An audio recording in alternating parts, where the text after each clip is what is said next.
Hello friends, welcome to learn and fun. तो आज मैं आपके लिए लेके आई हूँ हेल्थ, फिजिकल, योगा एजुकेशन के जितने भी इम्पोर्टेंट नोट्स हैं जो कि मैं बना सकी जितनी अपनी कोशिश के अकॉर्डिंग, वो मैं आज की आपके लिए लेके आई हूँ इम्पोर्टेंट नोट्स, जिसमें आपके एग्ज़ाम के लिए, कल के एग्ज़ाम के लिए जो एमडीयू का है पेपर 5B का, बहुत ज़्यादा ही मुझे लगता है ये आपको हेल्प करेगा। तो राइटिंग थोड़ा वैसी है, फटाफट फटाफट मैं कल से आपके नोट्स ही बनाने में लगी हुई थी। तो जो कुछ ना आए वो तो मैं बोलती रहूँगी, आपको समझ में आ जाएगा, तो राइटिंग के साथ कोऑपरेट कर लीजिएगा। तो चलिए, फर्स्ट ऑफ ऑल आपके एग्ज़ाम के लिए, कल के लिए ऑल द बेस्ट। तो चलिए हमें स्टार्ट कर देते हैं हम कि क्या है हमारे नोट्स। एसपीडी इसमें क्या है, सेंसरी प्रोसेसिंग डिसऑर्डर होती है, एक तरह की डिजीज या बीमारी जिसे हम कह सकते हैं, ठीक है। संवेदी प्रसंस्करण विकार कहते हैं हम, ठीक है। नेक्स्ट हमारा दे रखा है पॉइंट में यहाँ पे कि स्वास्थ्य ही प्रथम धन है। ये हमारे इमर्सन ने कहा है। किसने कहा है? इमर्सन ने, ठीक है। स्वास्थ्य पर खर्च की दृष्टि से विश्व में भारत का स्थान जो है 113वां स्थान है, ठीक। और है नेक्स्ट है हमारा स्वास्थ्य के आयाम कौन कौन से हैं, इसके डोमेन जो होते हैं, शारीरिक स्वास्थ्य, ठीक है, शारीरिक स्वास्थ्य, मानसिक स्वास्थ्य, सामाजिक स्वास्थ्य, भावात्मक स्वास्थ्य और आध्यात्मिक स्वास्थ्य। तो इतने प्रकार के ये स्वास्थ्य होते हैं जिसमें हर तरह से हमें क्या है, इस पूरे पांचों डोमेन में अगर हम स्वस्थ हैं तो हम पूरी तरीके से स्वस्थ हैं, ऐसा माना जाता है योग के अनुसार, ठीक है। स्वास्थ्य शिक्षा के 3 क्षेत्र कौन कौन से हैं? स्वास्थ्य सेवाएं हैं, स्वास्थ्य के बारे सेवाओं के बारे में शिक्षा देना, स्वास्थ्य निरीक्षण करना, बच्चों का निरीक्षण वगैरह करना होता है, ठीक है। सेवाएं देना पहले, और फिर उस चीज़ का स्वास्थ्य का निरीक्षण करना बच्चों वगैरह का स्कूल्स वगैरह में, और स्वास्थ्य निर्देशन के स्वास्थ्य के बारे में क्या है, निर्देश देना, ठीक। नेक्स्ट हमारा है शारीरिक शिक्षा पर सबसे अधिक बल पुराने समय में कहाँ दिया जाता था? वो यूनान में है सबसे ज़्यादा बल, ठीक है, पुराने समय में, एंशिएंट टाइम पे, ठीक है। नेक्स्ट है हमारा बीएमआई की एक सामान्य श्रृंखला क्या रहनी चाहिए? जो बीएमआई हमारा होता है पूरा बॉडी मॉस, तो पूरा बॉडी होता है उसमें, हाइट वेट सब कुछ ऑल चेकअप होता है उसमें, 18 से 25 की श्रृंखला होनी चाहिए, ठीक है। स्वास्थ्य को प्रभावित करने वाले कारक कौन कौन से हैं? जैविक कारक, बायोलॉजिकल फैक्टर, वातावरणीय इन्वायरमेंटल फैक्टर और व्यक्तिगत फैक्टर, ये सारे हैं जो स्वास्थ्य को प्रभावित करने वाले कारक हैं। तो ये सारे जिनमें से 1 मार्क्स के क्वेश्चंस बन सकते हैं, तो उसके अकॉर्डिंग मैंने ये सारे नोट्स प्रिपेयर किए हुए हैं आपके, ठीक है। रिवीजन के लिए मुझे लगता है आपको बहुत ज़्यादा हेल्प करेंगे। बाकी आपके पास बुक है ही, आप बुक से भी पढ़ के जाइएगा, गो थ्रू करके जाइएगा, ठीक है। नेक्स्ट है योग दिवस घोषित किया गया। इसे कब घोषित किया गया था कि इसे योग दिवस के रूप में मनाया जाएगा? तो वो हमारा किया गया था 11 दिसंबर 2014 को, ठीक है। और योग दिवस मनाया कब जाता है ये आपको पता ही होगा, ये बहुत से लोगों को जिसको नहीं पता है उनके लिए मैंने इसलिए डाल दिया है, 21 जून को मनाया जाता है, ठीक है।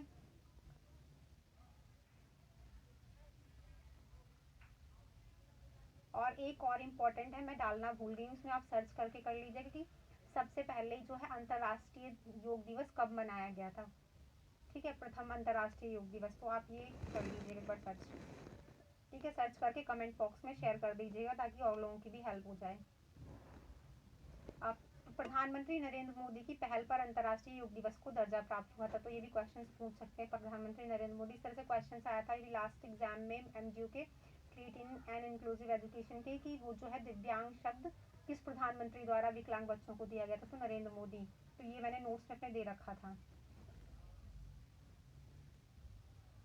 नेक्स्ट हमारा योग में विवेक, पुरुष, प्रकृति, इन सारे तत्वों का ज्ञान मिलता है, ठीक है। तो हम योग के बारे में ज्ञान प्राप्त करते हैं। योग का प्रमुख अर्थ क्या है? आत्मा का परमात्मा से मिलन, ठीक है।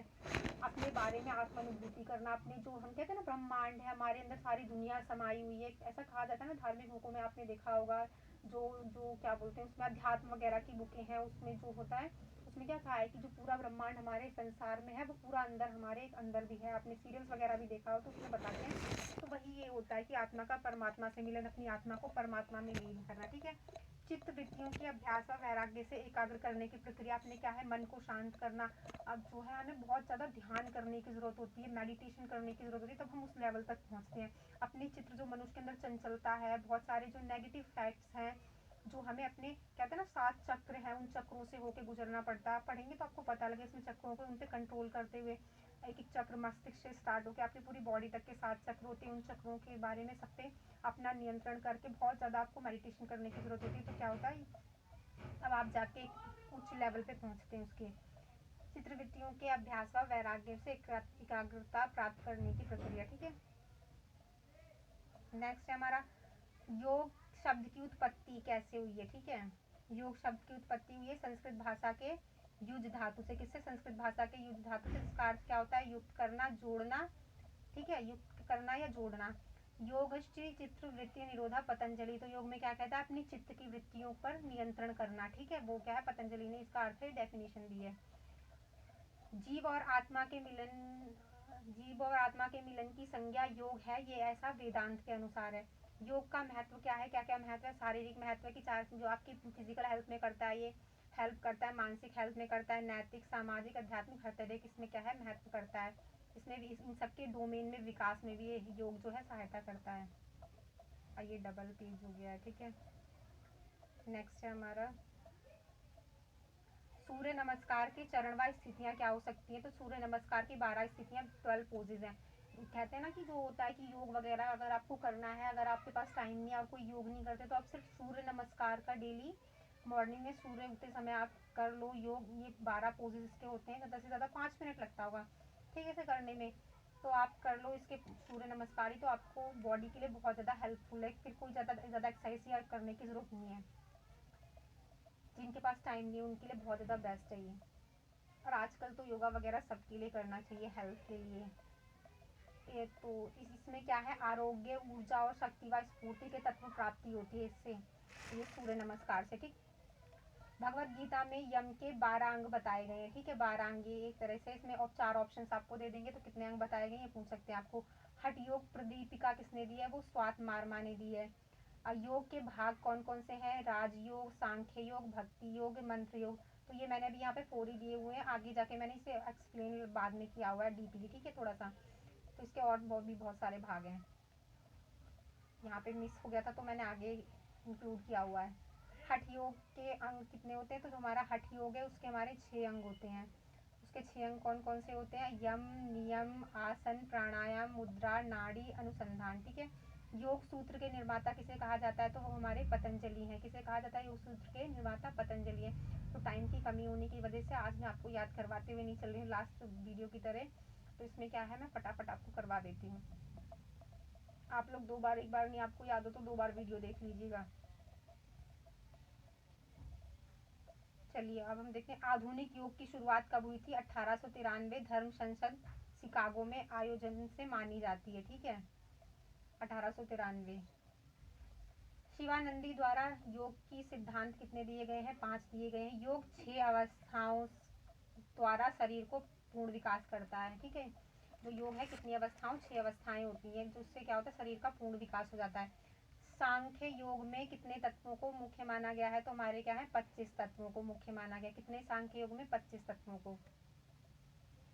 नेक्स्ट है हमारा चित्त वृत्तियों की शुद्धि या नियंत्रण के लिए 8 मार्ग बताए गए हैं। कितने मार्ग बताए गए? क्वेश्चन बन सकता है कि कितने मार्ग बताए गए, आपको ऑप्शन में दे देंगे। तो 8 मार्ग बताए गए हैं, जिसमें क्या है? इसे हम क्या कहते हैं? अष्टांग योग भी कहते हैं। तो उसमें यम, नियम, फर्स्ट ये भी आपको याद होने चाहिए। दूसरा है नियम, तीसरा आसन, चौथा प्राणायाम, 5वां प्रत्याहार। तो ये हमारे क्या होते हैं? बहिरंग होते हैं। ठीक है, और नेक्स्ट है हमारा सिक्स्थ है हमारा धारणा, ध्यान और समाधि, ये अंतरंग है। ठीक है, प्रत्याहार का अर्थ जो इसमें दे रखा है, प्रत्याहार का अर्थ क्या होता है? उगलना। ठीक है, इसमें उगलना पूछा हुआ है। शब्द क्या है? प्रति प्लस आहार से मिलकर बना है प्रत्याहार। अर्थ अर्थात निकल, प्रति का अर्थ है निकालना, आहार का अर्थ है, सॉरी, प्रति का अर्थ है निकालना, हाँ ठीक है, आहार का अर्थ है खाना, प्रत्याहार। नेक्स्ट कहते हैं योग दर्शन के अनुसार धारणा के कितने भेद हैं? 2 भेद हैं। एक है हमारा बाह्य धारणा और आंतर धारणा। बाह्य धारणा क्या होती है? अधिभौतिक व अधिदेहिक तत्वों का समावेश होता है। त्राटक द्वारा ध्यान करना होता है। इसमें जो त्राटक आपने को पता ही नहीं, पता मैं बता रही थी। त्राटक ये होता है कि दिया रख के या मोमबत्ती रख के उसकी जो लौ होती है ना, उसको पूरा कॉन्सेंट्रेट करना। ठीक है, आइज को बिना झपकाए कॉन्सेंट्रेट करना। इससे क्या आपकी मेंटली लेवल, कॉन्सेंट्रेशन पावर इतना ज़्यादा बढ़ जाती है कि कुछ बता नहीं सकते। ये स्टडी स्टूडेंट्स के लिए बहुत ज़्यादा इंपॉर्टेंट होता है। त्राटक योग होता है एक तरह का ये। ठीक है, और ये जो होता है हमारा बाह्य, उसके द्वारा ये क्या होता है, अधिभौतिक उसे हम कहते हैं, जिसे हम क्या कहते हैं, त्राटक द्वारा करते हैं, अधिभौतिक होता है वो जो। और सूर्य तारा आकाश में सूर्य को देखकर भी सीधा एक तरह से एक टक उसको देखते रहिए, तारे को उसको ध्यान केंद्रित करना, वो अधिदैहिक होता है। क्या होता है, वो अधिदैहिक। और जो आप दीपक और मोमबत्ती वगैरह से करेंगे तो वो हमारा अधिभौतिक होता है। ठीक है, तो ये क्या है, बाह्य धारणा के अंतर्गत आता है। और हमारा ये क्या है, आंतर धारणा जो है, इसमें क्या है, इसमें होता है कि आध्यात्मिक तत्वों का समावेश होता है, मन की एकाग्रता पर बल दिया जाता है, धैर्य, उत्साह, पवित्रता, इस तरह के गुणों पर विकास भी किया जाता है। ठीक है, योग शास्त्र की प्रकृति, प्रत्येक वस्तु में गुण कितने हैं, 3 है। योग शास्त्र ने बताया कि जो प्रत्येक वस्तु इस प्रकृति में, इस ब्रह्मांड में विद्यमान है, उस प्रत्येक वस्तु के अंदर 3 गुण है। वो हमारे होते हैं सतोगुण, रजोगुण, तमोगुण। सतोगुण होते हैं एक तरह का हाई लेवल का गुण, जिसे हम कहते हैं ना, सतयुग उस टाइम में बहुत ज्यादा कोई प्रॉब्लम नहीं थी, सब लोग के अंदर नैतिकता थी। तो सतोगुण इस तरह से होता है कि एक इंसान जो है हाई लेवल का इंसान, उच्च श्रेणी का, नैतिक, सारी बुराइयों से परे इंसान होता है। गुण गुण हो गए सतोगुण उस तरह के होते हैं। रजोगुण हो गए जो उससे थोड़ा लो लेवल का है। और तमोगुण जो तामसिक प्रवृत्ति के होते हैं ना, जिनके अंदर बुराइयां वगैरह भरी होती हैं। इस तरह के गुण बताए गए प्रत्येक वस्तु। तो वस्तु भी इस तरह से बटी हुई है। ठीक है, कहते नहीं कि जो बहुत से लोग होते हैं प्याज लहसुन वगैरह खाने में इस्तेमाल नहीं करते हैं, तो कहते हैं ना कि वो जो उसके अंदर तामसिक गुण होते हैं, जो इंसान को क्रोध वगैरह भड़काना, तामसिक गुणों का विकास करते हैं। तो बहुत से घरों में आपने देखा होगा वो लोग प्याज लहसुन नहीं खाते हैं। तो इस तरह से बताया गया योग में हमारे। योग निद्रा क्या है, आध्यात्मिक नींद अर्थात जागते हुए सोना। एक तरह से क्या होता है, इंसान इतना ज्यादा ध्यान मग्न हो जाता है, आंखें इतना बंद, मतलब उसको अपने आसपास के क्या हो रहा है उससे कोई मतलब नहीं होता। एक अलग दुनिया में इतना ज्यादा ध्यान लगा के एक अलग दुनिया में हो जाता है, मेंटली वो अलग अलग दुनिया उसकी हो जाती है। उसे अपने आसपास के बाहरी दुनिया से कोई मतलब नहीं होता, अपने अंदर लीन हो जाता है वो। ठीक, आध्यात्मिक नींद अर्थात जागते हुए सोना, इसे सोने बाद जागने की बीच की अवस्था कहा जाता है ना। आप पूरी तरीके से सोए भी नहीं होते और पूरी तरीके से जगे नहीं होते, मतलब आप जगह, आपको पता है आपके आसपास क्या हो रहा है, कौन क्या कर रहा है, क्या चीजें पड़ी हुई हैं, कौन शोर मचा रहा है, कौन क्या काम कर रहा है। और जब आप योग में होते हैं तो आपको ऐसा कोई एहसास नहीं होता, कुछ भी नहीं होता, आप अपने में अलग लीन होते, सो भी नहीं रहे होते, जाग भी नहीं रहे होते। ठीक है,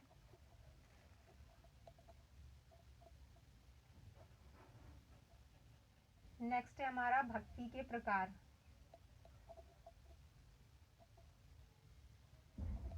भक्ति के प्रकार हमारी एक होती सकाम भक्ति, एक होती है निष्काम भक्ति। ठीक है, और अपरा भक्ति, पराभक्ति। तो हमारी सकाम भक्ति होगी भौतिक लाभ प्राप्त करने के लिए जो हम भक्ति करते हैं, जैसे करते हैं ना सकाम भक्ति कि हमें भौतिक लाभ प्राप्त करना है, भगवान से प्रार्थना करते हैं कि हमारे भगवान पे पैसे हो जाए और मैं क्या बोलते हैं कार खरीद लूँ, मेरा घर बन जाए। तो हम क्या है, भौतिक लाभ प्राप्त करने के लिए भक्ति करते हैं, भगवान की आरती करते हैं कि इस बार मेरी सैलरी बढ़ जाए, तो मैं गाड़ी, दिवाली आने वाली है तो मैं गाड़ी ले लूँगा, मेरे को बोनस ज़्यादा मिले। तो ये हमारी क्या होती है, इस तरह से सकाम भक्ति होती है। निष्काम भक्ति जो हम बिना किसी स्वार्थ के भगवान का आशीर्वाद पाने के लिए, बिना किसी स्वार्थ के, जिसे हम कहते हैं हनुमान जी की भक्ति। हनुमान जी राम के भक्त कैसे थे, वो निस्वार्थ भक्त थे, तो उनकी निष्काम भक्ति थी, उन्हें कुछ भी नहीं चाहिए था, सिर्फ भगवान की सेवा में हमेशा लगे रहना चाहते थे। तो इस तरह की पूजा अर्चना जो करता है सिर्फ भगवान से अपने मन की शांति के लिए करता है, वो हमारी निष्काम भक्ति होती है। अपरा भक्ति क्या होती है, भगवान की भक्ति, पूजा योग करते हम जो मूर्ति वगैरह दिखा के पूजा वगैरह करते हैं, उसमें योग की शुरुआत होती है। और पराभक्ति क्या होती है, योगी अपरा से पराभक्ति की तरफ जाता है। कहाँ जाता है, अपरा से पराभक्ति की तरफ जाता है। भक्ति का ये उच्च लेवल होता है, एक हाई लेवल की, जो बहुत कम लोग जिस तक पहुंच पाते हैं। फिर उसे संसार से कोई लेना देना नहीं होता, मोह माया से परे परे हो जाता है वो, एक भगवान से उसका कनेक्शन कहते हैं, एक तरह से लीन हो जाता है वो, भगवान में लीन हो जाना। तो उसे ये आसपास की चीज़ों से ज़्यादा प्रभाव नहीं पड़ता, क्रोध वगैरह जो है हमारे अंदर, तो इन सब चीज़ों पे वो नियंत्रण पा लेते हैं। देखिए ना आपने, जैसे कुछ संत महात्मा वगैरह होते हैं वो, तो जिनकी स्पीचेस वगैरह सुनते हैं तो वो थोड़ा भक्ति का उनका उच्च लेवल हो जाता है। जो रियल संत वगैरह हैं, फेक नहीं जो होते हैं, जो ढोंगी वगैरह, वैसे नहीं, वो बहुत ज़्यादा आप देखेंगे शांत स्वभाव के होंगे।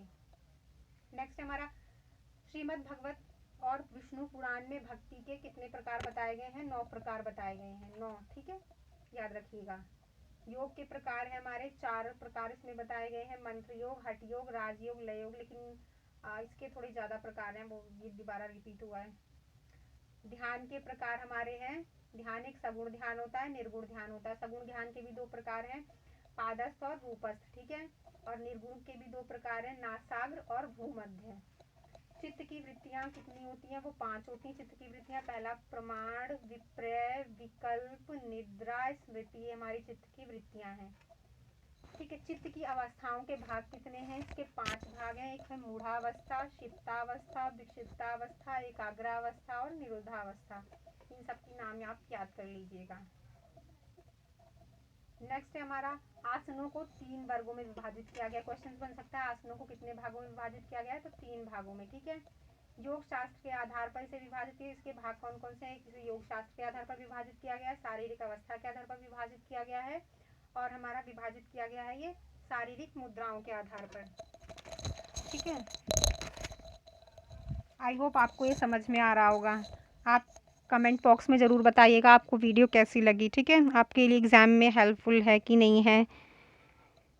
ठीक है, कमेंट ज़रूर कीजिएगा। आप अपना फीडबैक ज़रूर दीजिएगा कि कैसी है वीडियो।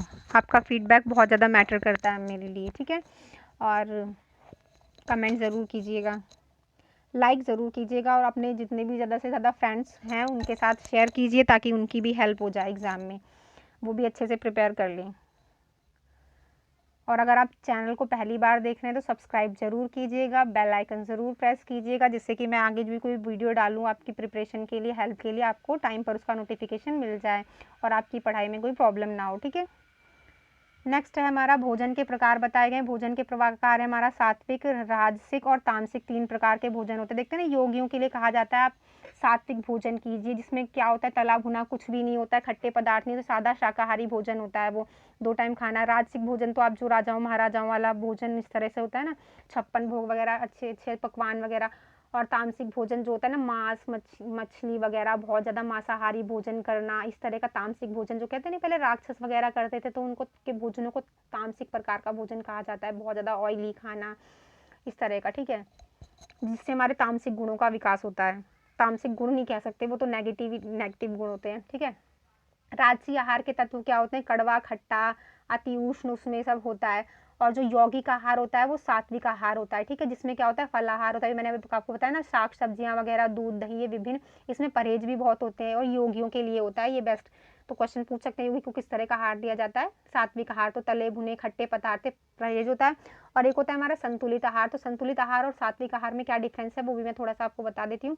सात्विक आहार में जो है ये आपको पता चल गया, ये सारे सात्विक आहार होते हैं, लेकिन जो संतुलित आहार है उसमें क्या है, मांसाहारी के पदार्थ जो है, आप मीट वगैरह खा सकते हैं, अंडे वगैरह संतुलित आहार में आपको खा सकते हैं। बैलेंस डाइट आपने साइंस वगैरह में पढ़ा भी होगा पहले, तो आप उसमें खा सकते हैं। खट्टे पदार्थ वगैरह, तले वगैरह आप खा सकते हैं संतुलित आहार में, लेकिन सात्विक आहार में नहीं खा सकते हैं।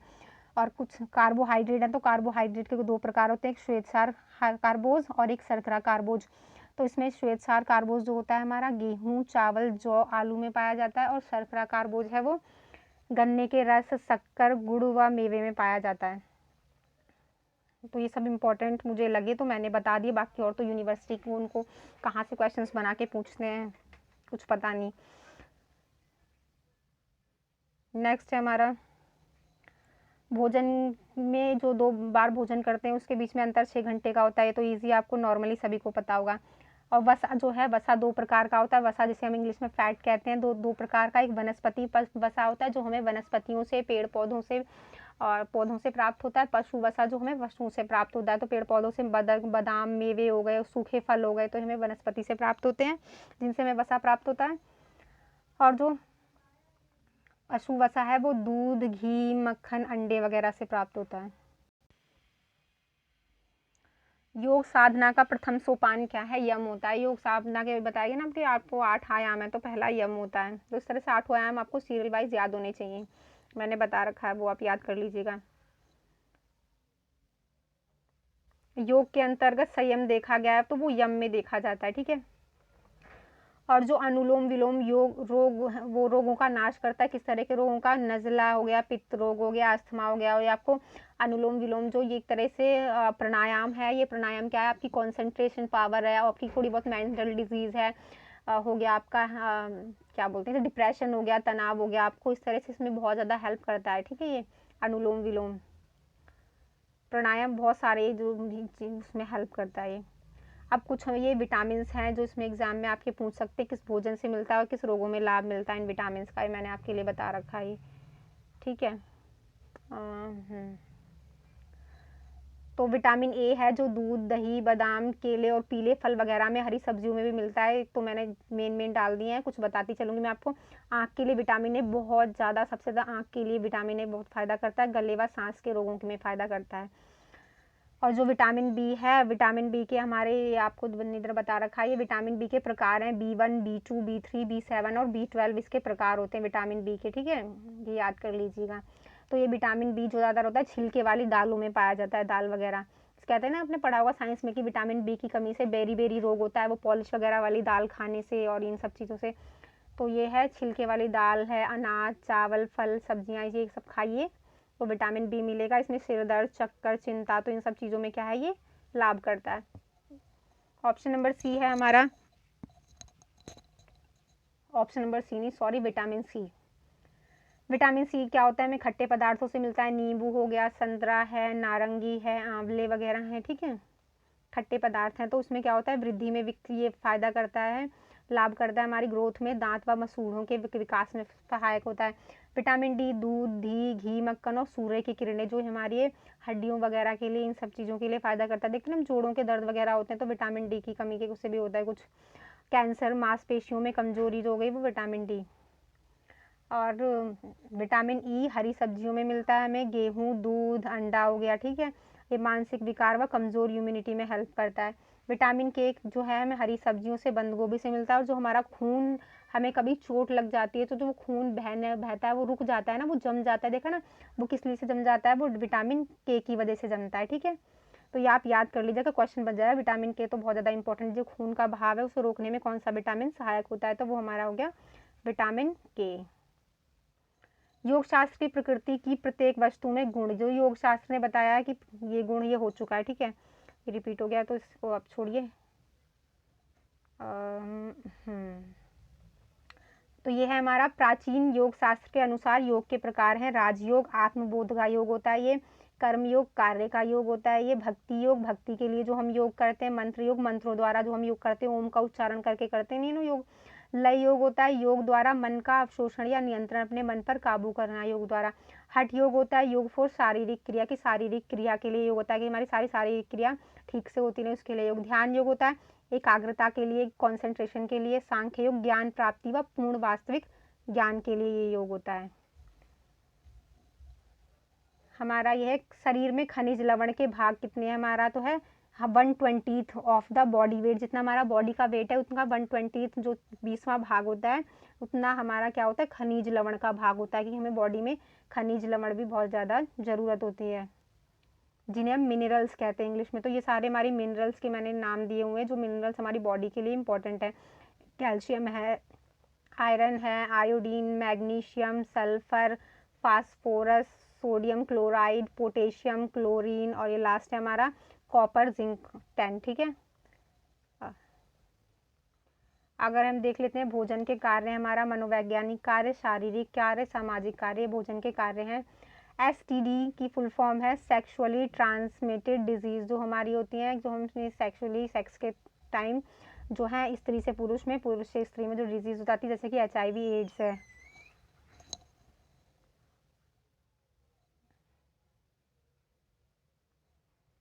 नेक्स्ट है हमारा प्राथमिक उपचार का अंतर्राष्ट्रीय संगठित प्रभाव आया 1877 में। प्राथमिक चिकित्सक के गुण क्या होंगे, हमारे जो प्राथमिक चिकित्सक होते हैं, फर्स्ट एड देने वाले, उनके गुण क्या क्या होते हैं, ये हमें बता रखा है इसमें फर्स्ट एड की फुल फॉर्म के माध्यम से। तो फर्स्ट है फास्ट इन एक्शन, काम करने में तेज होना चाहिए। 1 सेकेंड वेट,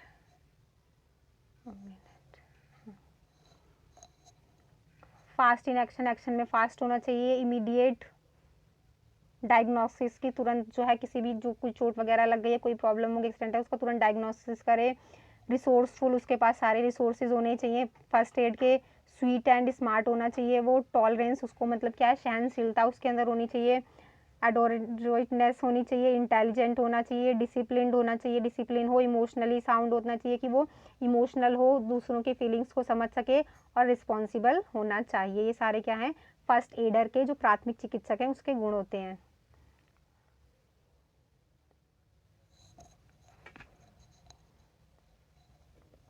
नेक्स्ट है हमारा प्रदूषण के प्रकार। पॉल्यूशन भी इसमें आपका एक टॉपिक है। प्रदूषण के प्रकार में हमारे होते हैं फिजिकल, सोशल प्रदूषण। दो प्रकार के प्रदूषण होते हैं, फिजिकल और सोशल। और फिजिकल के अंदर हमारा क्या होता है, आता है air pollution, water pollution, noise pollution, और वाटर और सॉइल और नॉइस पॉल्यूशन। और जो सोशल के अंदर आता है हमारा पॉपुलेशन पॉल्यूशन, सोशियोलॉजिकल पॉल्यूशन और इकोनॉमिक पॉल्यूशन। तो एयर पॉल्यूशन है वो हमारा, इसके फिर इसके भी पार्ट्स हैं। इसमें पार्टिकल पॉल्यूशन जो कणों के द्वारा होता है, वायु में हमारा पॉल्यूशन होता है। और जो दूसरा है गैसेस पॉल्यूशन, जो फैक्ट्रियों वगैरह से गैसेस निकल रही हैं, गैसेस का पॉल्यूशन होता है वो। नेक्स्ट हमारा कहते हैं वाटर पॉल्यूशन। वाटर पॉल्यूशन के पार्ट हैं, एक तो है non point source. Non point source water pollution ये होता है कि जिसका कोई पॉइंट नहीं है, हम ह्यूमन एक्टिविटीज़ के द्वारा बहुत ज़्यादा पॉल्यूशन फैला रहे हैं। नलियों में कूड़ा फेंकना, रिवर्स में कूड़ा फेंकना, हर तरह से बहुत सारी एक्टिविटीज़ ह्यूमन के द्वारा होती हैं, जिसका मेन सोर्स रिवर्स होता है। जिससे रिवर बहुत ज़्यादा प्रभावित हो रही है, क्योंकि हमारे जितने भी गंदा पानी वगैरह निकल रहा है, हम पॉल्यूशन कर रहे हैं वाटर के लिए, वो नदियों में जाता है। तो हमारा नो पॉइंट है, हम उसके लिए कोई एग्जैक्ट पॉइंट नहीं ढूंढ सकते। और जो हमारा पॉइंट सोर्स पॉल्यूशन है, पॉइंट सोर्स पॉल्यूशन में हमें पता होता है कि फैक्ट्रीज से जो निकल रहा है, सारा जो निकला हुआ गंदा पानी है, केमिकल्स वगैरह हैं, वो नदियों में, जिनको हम पॉइंट आउट कर सकते हैं, उनको हम रोक सकते हैं। तो हमारा क्या होता है, पॉइंट सोर्स पॉल्यूशन हो गया। ठीक है, इसमें भी रिवर आ जाता है। CFC है जो कि हमारा ओजोन लेयर के, उसमें जो ओजोन लेयर में छेद हो रहा है उसकी डिफिशियंसी में CFC का बहुत बड़ा रोल है, जो कि फ्रिज, आपके फ्रिज वगैरह हैं और ACs वगैरह हैं, उनसे निकलती है। तो क्वेश्चंस पूछ सकते हैं कि ओजोन लेयर की डिफिशियंसी में कौन सी गैस सबसे ज़्यादा जो है करती है उसको कम करने में। तो वो उसका फुल फॉर्म है क्लोरोफ्लोरोकार्बन होता है। तपेदिक है, ट्यूबरक्लोसिस के दंडाणु की खोज कब हुई थी, 1882 में रॉबर्ट कोच ने की थी।